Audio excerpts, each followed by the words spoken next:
This podcast is brought to you by Cyber attacks can be prevented. Checkpoint. You deserve the best security.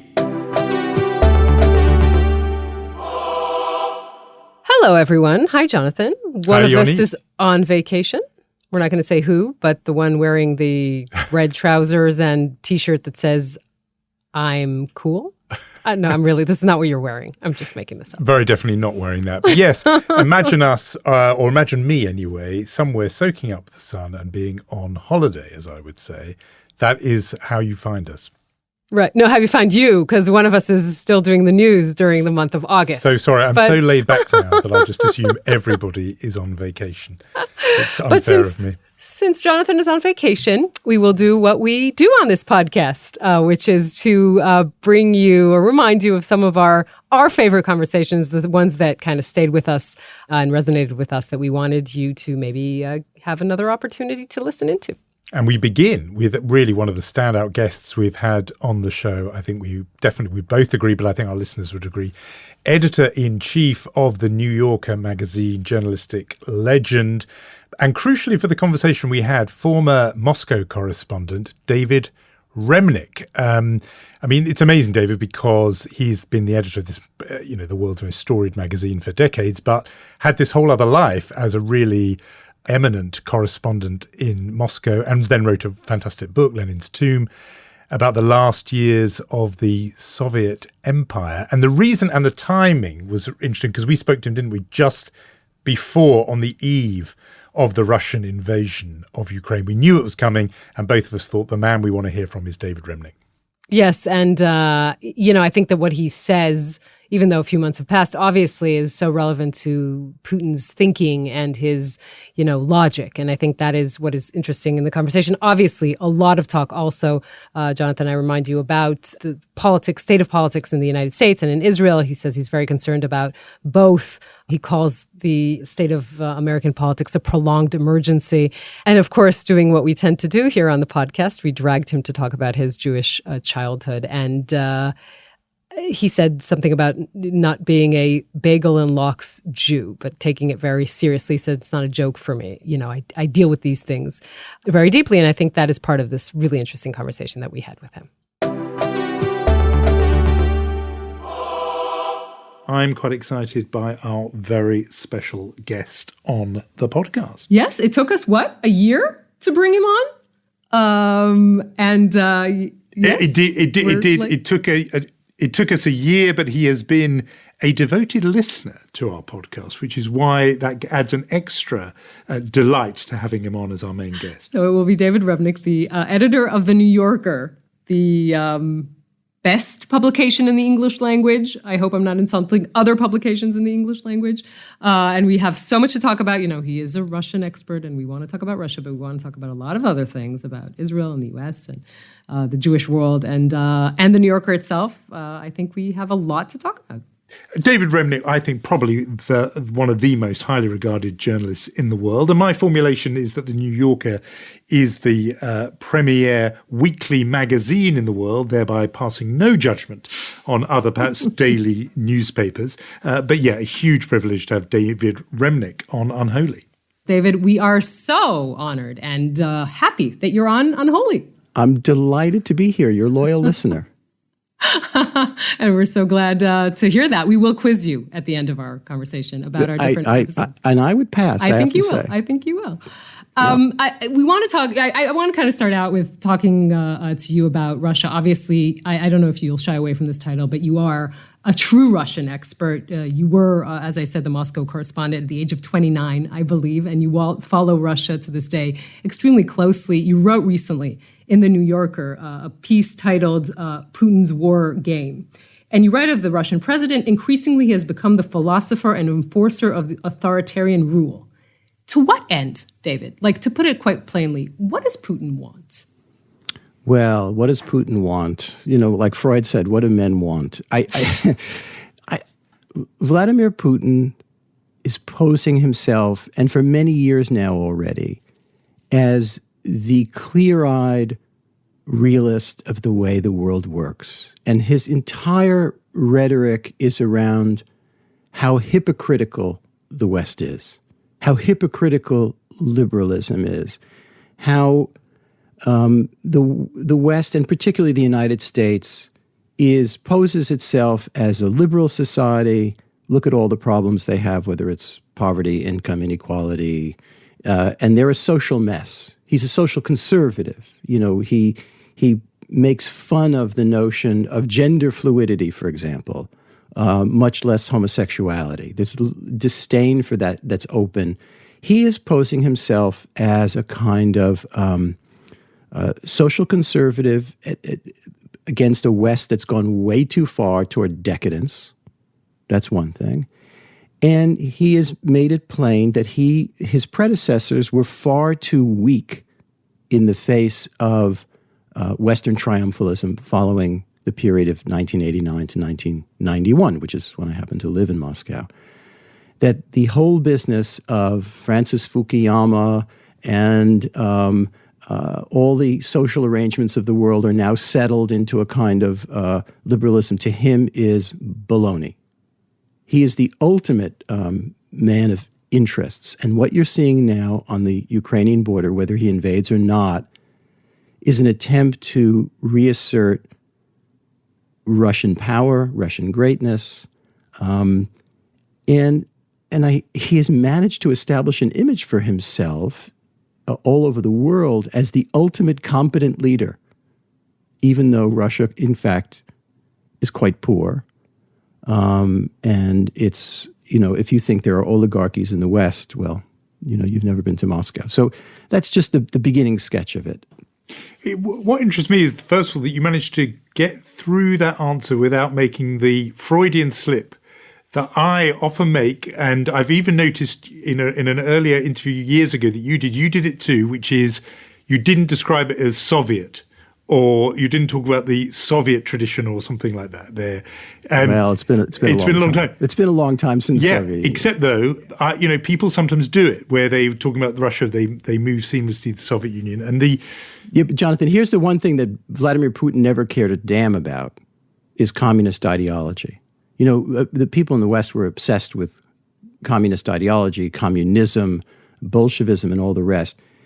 Ideology died to such a degree that even in the Brezhnev era, people didn't take it terribly seriously. Putin is an extraordinarily, I hate to use the word gifted to give it a positive spin, but on his own terms, he's quite gifted, but he's constructed something that is not necessarily lasting, which is to say a kind of plutocracy or oligarchy, as people describe it, that's centered on him and his mortality, his existence.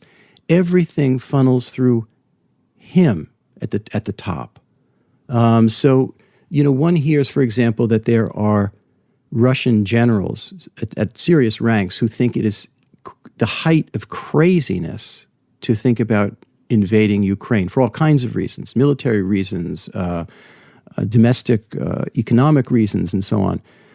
But there's no telling, there's no accounting for the feedback system, the normal feedback system of Russian politics, because it all takes place inside of one square foot, which is the head of Vladimir Putin, and he loves this.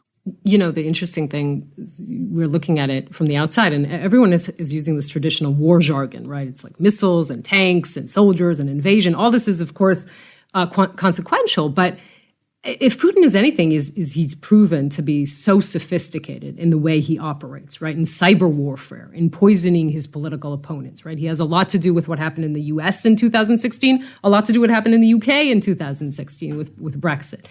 Why do we think necessarily that the only thing he can do to Ukraine is traditional war? He can do all kinds of things. I don't think we do. I think that we're fully aware that his capacities include all kinds of weapons, and at the very top of his military intelligence apparatus are people who are expert in what we've now come to be accustomed to calling asymmetrical warfare. It's not lost on Putin that even in the face of NATO writ large, or the United States, that doesn't have superior forces, but he marshals them quite cleverly.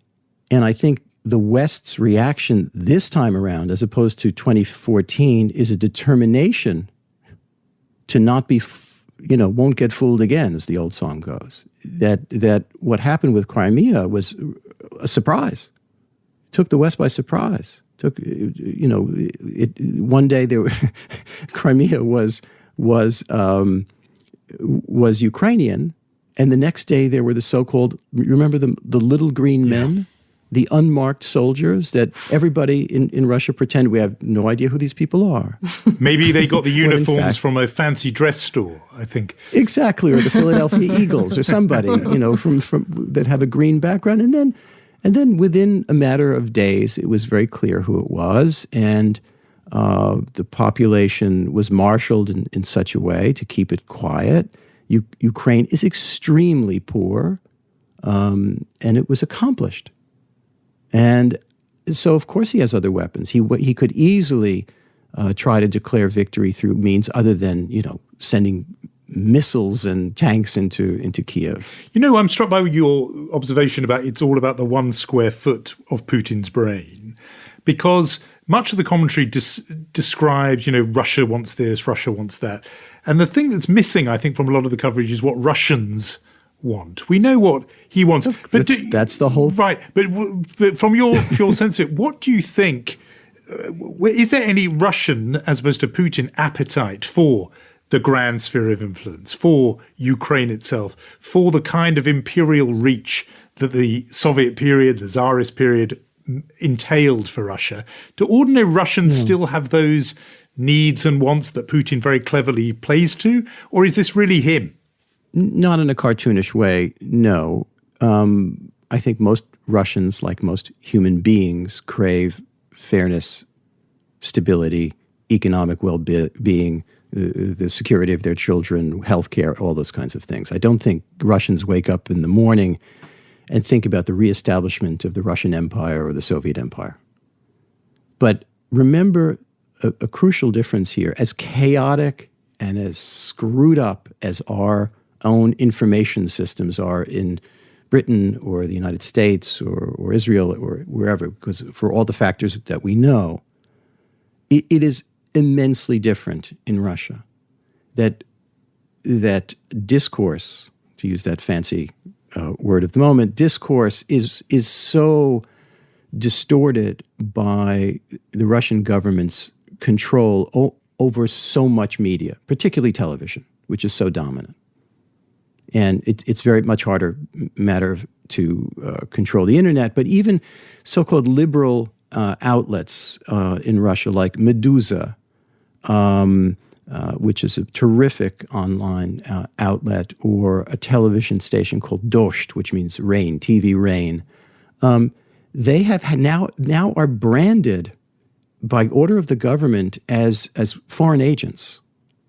And that puts a crimp in your day, too. So the amount of control of information in Russia is really hard for us to understand, and immensely more sophisticated than the period when I was there.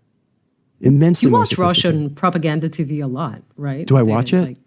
That's your guilty pleasure, isn't it? You watch Russian propaganda up to television. a point. It's different than watching cooking videos, but yes, I do watch it. It's very important to do so to try to understand it. For a Russia expert, that's hard for me to brand myself because I haven't lived there in a long time, and I watch on TV, people going on and on about what Putin's going to do and what he's not going to do. It's really important, I think, for journalists to say when they don't know what's going to happen. And I get really tired of watching people on morning chat shows and news and op-eds. Putin's going to do this. Putin thinks this. This is just it's bullshit sometimes. We have to know what we don't know and admit it. And if you're going to ask me, is Putin going to invade? I do not know. And that should be a starting point of the conversation. And that is something that he really seems to relish. The putting off balance of the world, the notion that he's this kind of omniscient chess strategist. So let's talk about something that you won't get on much of the coverage elsewhere. I want to ask you and talk about Jewish attitudes to Russia. My question is, did Jews have a very strange, given that one way and another, we all came from Russia. Do we have a strange sort of Ashkenazi Jews? Do we have a blind spot there? Look, I think a lot of immigrants have a complicated, willful forgetfulness about there. It's not just Jews who emigrated from Russia. Look at the math, and the history is horrendous. I'm sitting here talking with you because a couple of Jewish peasants decided to maybe get out a little early. My relatives were in Vilna, which became Vilnius, which is part of the Russian Empire, and they managed to get to the west in the early part of the century. My other grandfather, Ukraine, very typical arriving in the United States in that period between 1895 and, say, 1910, 15. That's the bulk of American Jewry. And I don't think most of us certainly don't think of ourselves as Russian. Think of yourselves as from Jewish immigration from there. It's a very different thing. I don't think of myself as Russian. So word on the street is indeed that you are Jewish. I've been told. How does that? I mean, I'm sorry if this is a silly question. How does that manifest itself? Oh my God! How can it not? We can add an extra hour for this podcast. Don't worry about it. I did not grow up in a Jewish town, but I grew up in the Jewish community of those towns. I went to public schools, and if they were 5% Jewish, it was a lot. But on Monday afternoon, Wednesday afternoon, Saturday and Sunday, off to what was called Hebrew school, it was very different from an Israeli existence. And New York, and I live in New York, which is an anomalous city in terms of Jewish population, and as saturated as I am with, American history and literature, I also read deeply as much as I can in Jewish civilization. This is my inheritance. How can I reject it? I see my, Black friends. Henry Louis Gates I just interviewed for an interview issue that we've done online, and this interview will come out on Sunday. And here's Skip Gates from West Virginia, from the tiny Black community in Piedmont, West Virginia, and he ends up at Yale, and he's introduced to, on the one hand, the canon of what was then completely white American literature, but he wants to read at the same time African and African American literature. And how do these two become part of your canon? That search and saturation doesn't end. So that's one thing. And also, as a reporter, it's not by accident that I've gone to two places abroad quite often. Russia, where I lived for 4 years, and then I went back and forth there a lot, and to the Middle East, and particularly to Israel, and which is a source of complication and pain and joy and real concern. See, to you, So I would say, about it a lot. Sorry, I interrupted you. No, go ahead. No, to you it would be, and to me too, actually, it was automatic and obvious. As you said, it's no coincidence. Of course, if you're strongly Jewish, you're going to be going back and forth to Israel. It's going to be in your head, even in the complicated way you've alluded to there. Do you look at the next generation of American Jews and see a similar automatic connection that one entails the other? Tell us about that.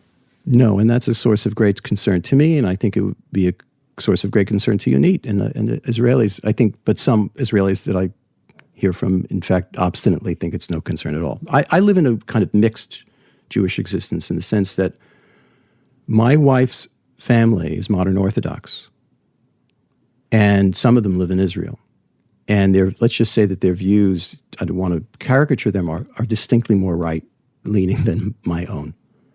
I'm a much more secular Jew, and grew up, in the way I described, with semi-knowledge, not a lot of it, but I'm not just a lox and bagels,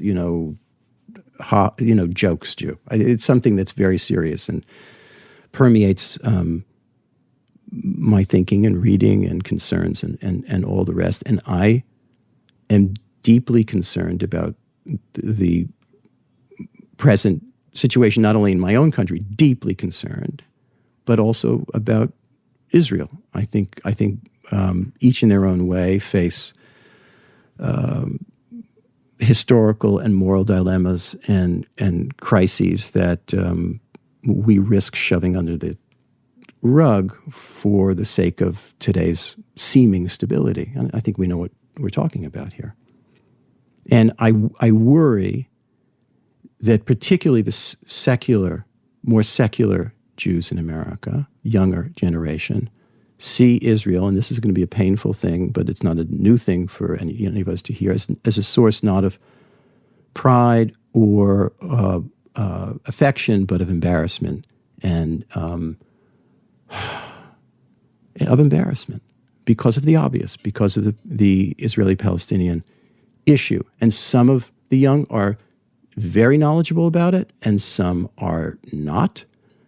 But it is a source of, I think that there are a lot of secular Jews that kind of, younger ones, that, to put it mildly, don't have any special affection for Israel, and just the opposite. And I worry about that. And I remember seeing when, talking to an Israeli diplomat on the right, who we all know, and his disdain for Obama was powerful. And you felt this among throughout the Netanyahu group. And it was especially focused on the notion that he, quote unquote, he has no kishkas for us. He has no affection for us, which in fact was utterly wrong. In fact, Obama had real concern about Israel, but it was the Israel that he related to was the Israel of a diminishing left, of the David Grossman, Amos Oz world Israel. of Tel Aviv, as it were. And I remember writing a long piece on Haaretz, and not just because it was a newspaper, but because it was representative of a, forgive me, maybe I'm wrong, but I think a diminishing Israeli liberal culture that's highly centered in not only Tel Aviv, but as it were, Tel Aviv. And, and knew a lot of people there and so on. But I wanted to write about it as an entity and also what it represented, because I wasn't just only going to come write about the right, which I also have. And I heard from Obama about this, and he wanted to, and he already knew, but he was concerned because to him Haaretz represented the kind of South Side of Chicago milieu of Jews that he knew well, and he was gravely concerned that was diminishing, and of course he's right. He's right. Does the Bennett-Lapid government change that in a way, even a little bit? I mean, the fact that really, there's a diverse coalition and an Arab party and, all these kinds of things that sound good better for a liberal ear. Not at all. You wrote about Naftali Bennett extensively. This doesn't surprise you, his centralization? As they say in Scoop, only up to a point, Lord Copper.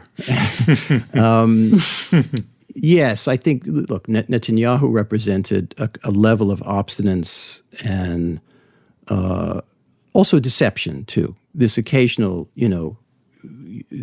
rhetoric where to please usually periodic U.S. presidents that he was interested in solving the Palestinian problem, but he had no intent. As we now know, that was really, he was not at all sincere about this. Naftali Bennett himself has changed a bit. And yes, this is a mixed government. And I think that there are people that are slightly encouraged that that Netanyahu is, at least for the moment, gone. But the underlying conditions and the what we read about every day and the Palestinian situation is not a hell of a lot different. It's just not. And nobody sees any way out. And in fact, what we see is nobody really caring very much, including post-Trump administration, including some Arab states who, in the height of realpolitik, have, for all kinds of reasons, shoved the Palestinian question to the side in favor of forming closer relations to Israel, which may be stabilizing in some ways, but it certainly leaves the Palestinian people in a fix. And in terms of the echo you saw, and you mentioned there, between the two countries, the dangers that you alerted us to just a second ago in both countries. I'm not going to ask you which one you think is, going to get to that endpoint first, because that's silly. But I'm interested on what the warning bells, the warning alarms you've been sounding about America. You have gone, and I think it's been extra shocking because you're not a hot-headed guy. You're a very temperate guy, and yet you've been writing through the Trump period and even since as if the whole thing is meaning American democracy is potentially in jeopardy and in peril. I think it's an emergency. I think it's a prolonged emergency. In other words, I never thought, Donald Trump, this is very funny. Those of us who grew up in New York and read Spy magazine and the New York Post, he was a figure on the jokescape of New York.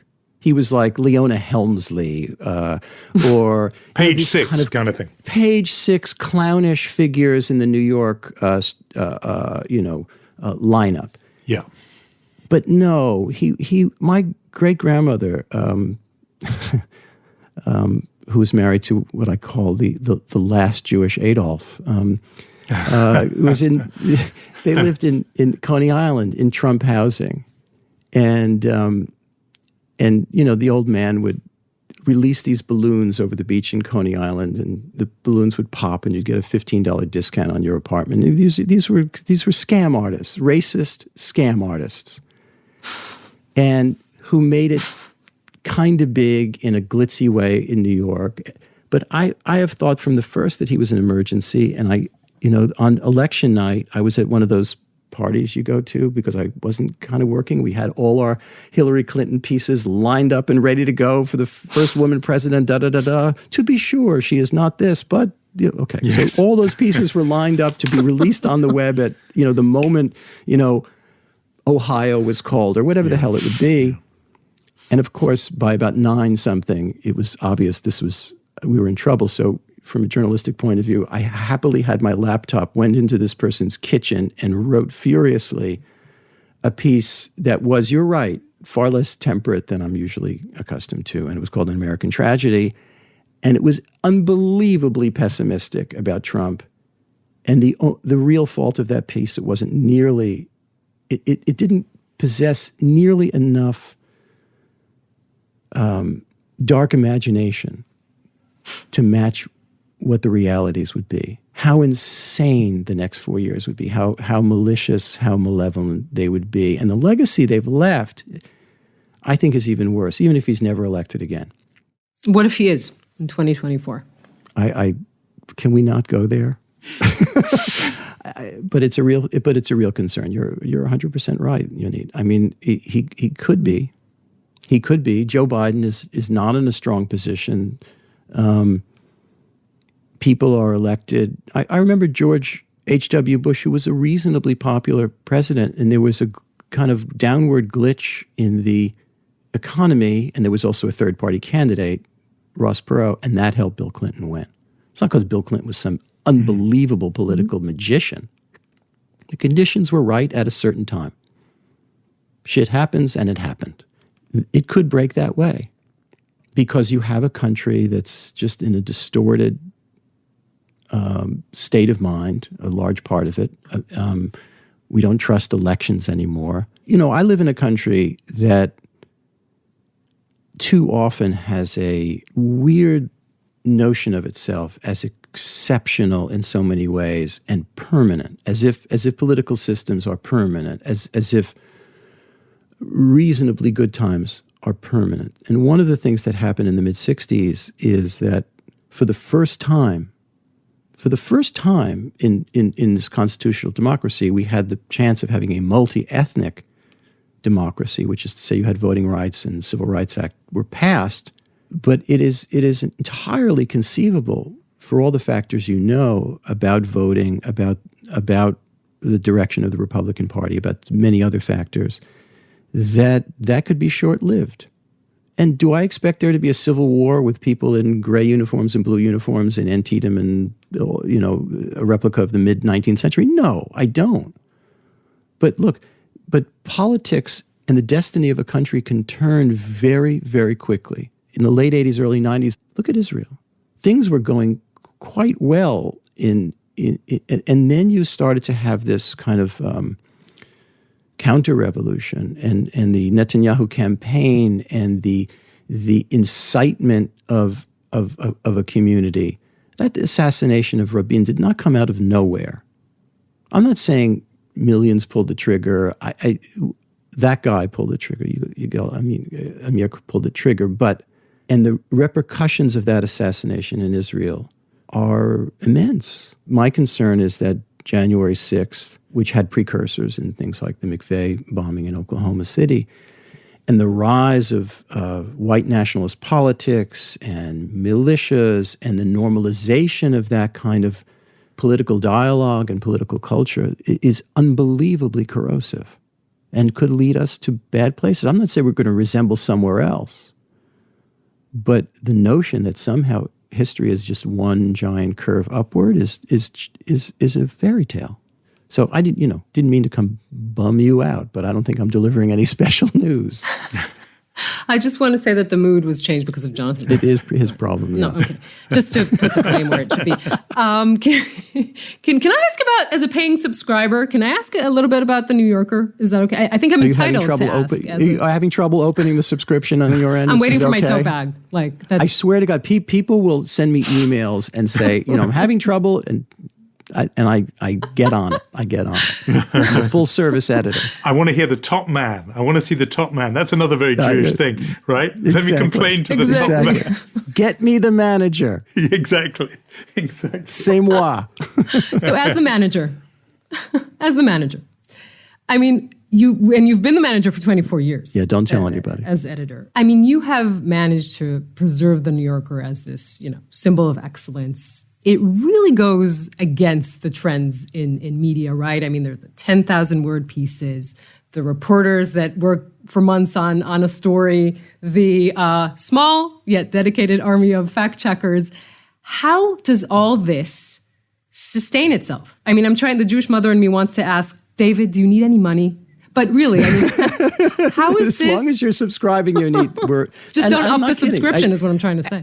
I'll make it very quick. Our business changed. In other words, the Guardian business changed. It went from being a commercial newspaper to something based on it was based on a foundation from the start. No, it always was owned by trust. Yeah, always. Yeah, and something amazing happened in the Guardian more recently, which is to say, you would see at the bottom of articles, please also send some dough. And I thought, oh my God, this signals the end. And in fact, correct me if I'm wrong, Jonathan, because people want what you do, they've come through, and that has stabilized the economics of The Guardian. Correct. I'm sure it has all kinds of... Yeah. The fact is, our media landscape has been decimated because for a number of reasons that you know. Craigslist first took away all the classified advertising from newspapers, particularly regional newspapers, local newspapers. Then the next step was Facebook and Google scooped up 80% of all the advertising everywhere. So I grew up in New Jersey. And every mayor of Newark, New Jersey went to jail until Cory Booker. Every single one. And why did that happen? I think no small part of that. You had rigorous journalism going on a local level. And now that's harder to do.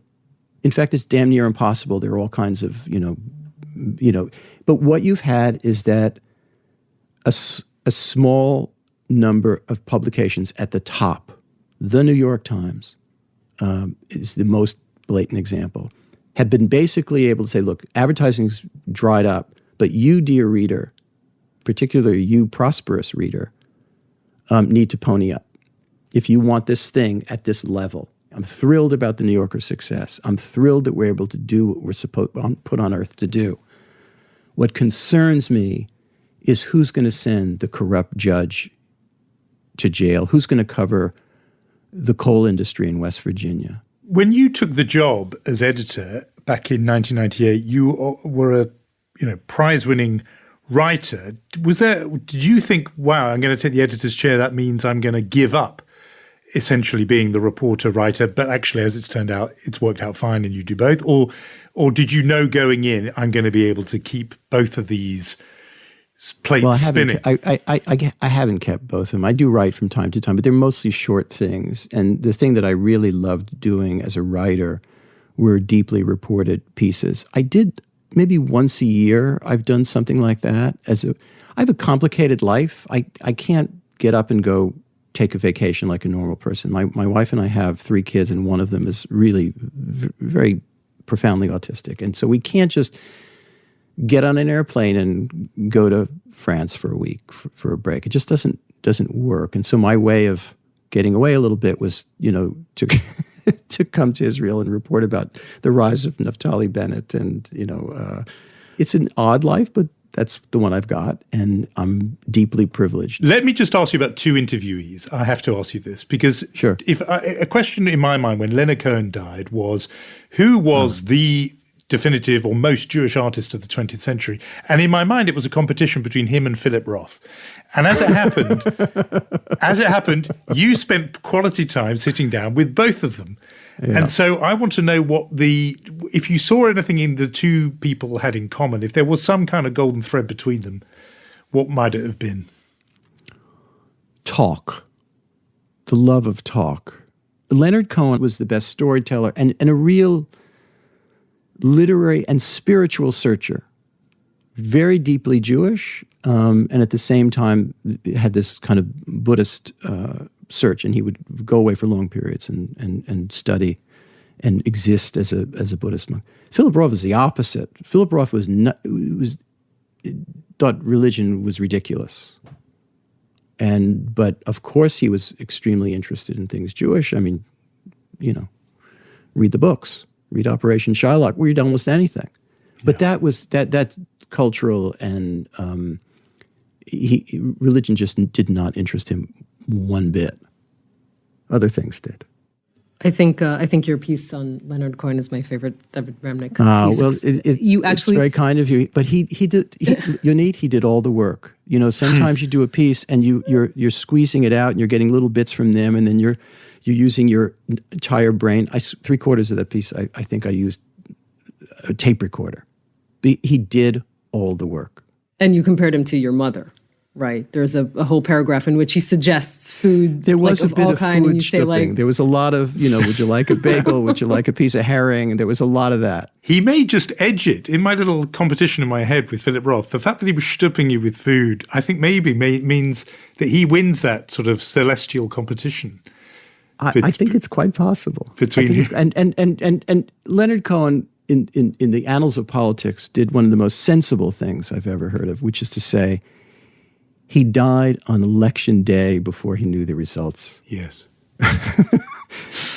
Because he would have died all over again, I'm afraid. It brings me to ask a question that I hope will not put us, any of us, into deep depression. I mean, you've been a writer since what, like high school, basically? Maybe since the before? 19th century. Jonathan has been a writer, I suspect, since preschool. I'm writing for television. I know you both don't think that's writing, but just bear with me here on this question.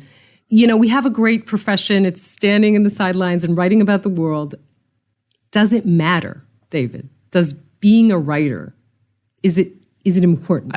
I don't think necessarily my writing matters, but writing matters. And it matters to my life, not what I write, but what I read, which is immeasurably. My life would be just so much poorer without writing. It's all I do. And the act of writing is to me is thinking, which is why I'm just okay at it. But far bigger brains. I just. It's not about reverence or revering, or it is the very best. The cliche, the very best of who we are on those shelves, or in your Kindle, or it's everything to me. Everything. Did you say you're okay at it? You're just okay at it? Yeah. Yeah. So the man whose first book won a Pulitzer Prize? Those prizes, I mean, that's ridiculous. But does it move? But the thing I read into Yonit's question there is whether it moves the needle or not. And what I mean by that is, take the example of Trump.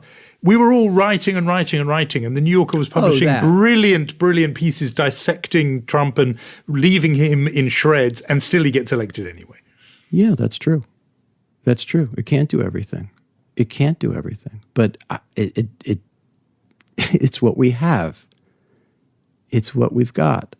And we also have images, and we have the plain reality of television. Look, I hate to say this, Jonathan, there are a lot of people who find those politics attractive because of his ability to play into the resentments of a lot of people who feel either those similar hatreds or who feel left behind or feel left out, or who feel that these people this group is getting a leg up on me, and I'm somehow disadvantaged by it in what's seen as the zero-sum game of economic life.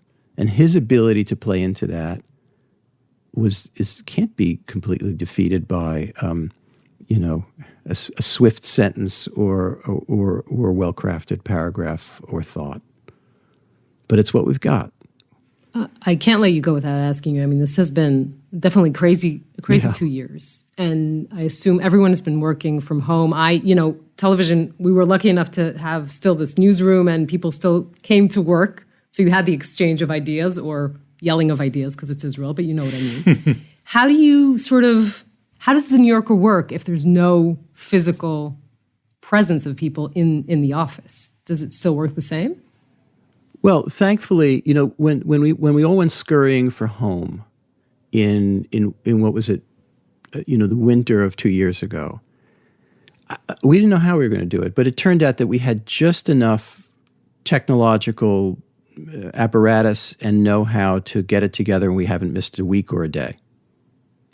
And there's been a lot of meetings as we're on Zoom now. There's been a lot of that. And is there a happier moment in your life at sometimes when you press that little red leave button?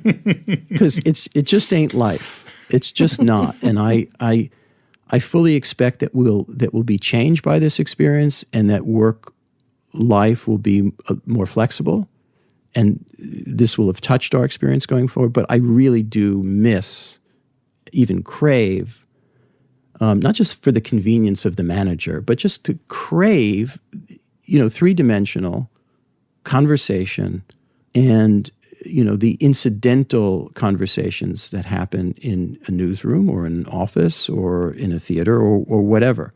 Even in hard times, the ability to see a friend who's sick or who's lost someone, or to deal with life not on the telephone, not by text, not by Zoom, is I can't wait. David, I'm not itching at all to reach for the red button, but we've kept you a long time. This has been a wonderful conversation. It's a great pleasure, and it's a great pleasure to listen to you both every week. We're really grateful. And we're so honored that you do. Thank you so much, David. Thanks for having me. Thank you, David. Take care. So good to hear that again. David Remnick is just on top of being this fantastic editor and writer, former correspondent, he's obviously just a brilliant broadcaster as well. He's compelling and speaker. He's just compelling to listen to, I think. And just so interesting, talking about that generational shift, his worry about the next generation of American Jews. They just don't have that kind of connection with Israel, certainly, that he was describing and that he himself had felt. So I thought he was fascinating on that. And then you pushed him on some very interesting stuff about journalism itself and how that is shifting. Well, yeah, you know what? I think what was really understated in that conversation, Jonathan, is that I offered the editor of The New Yorker money.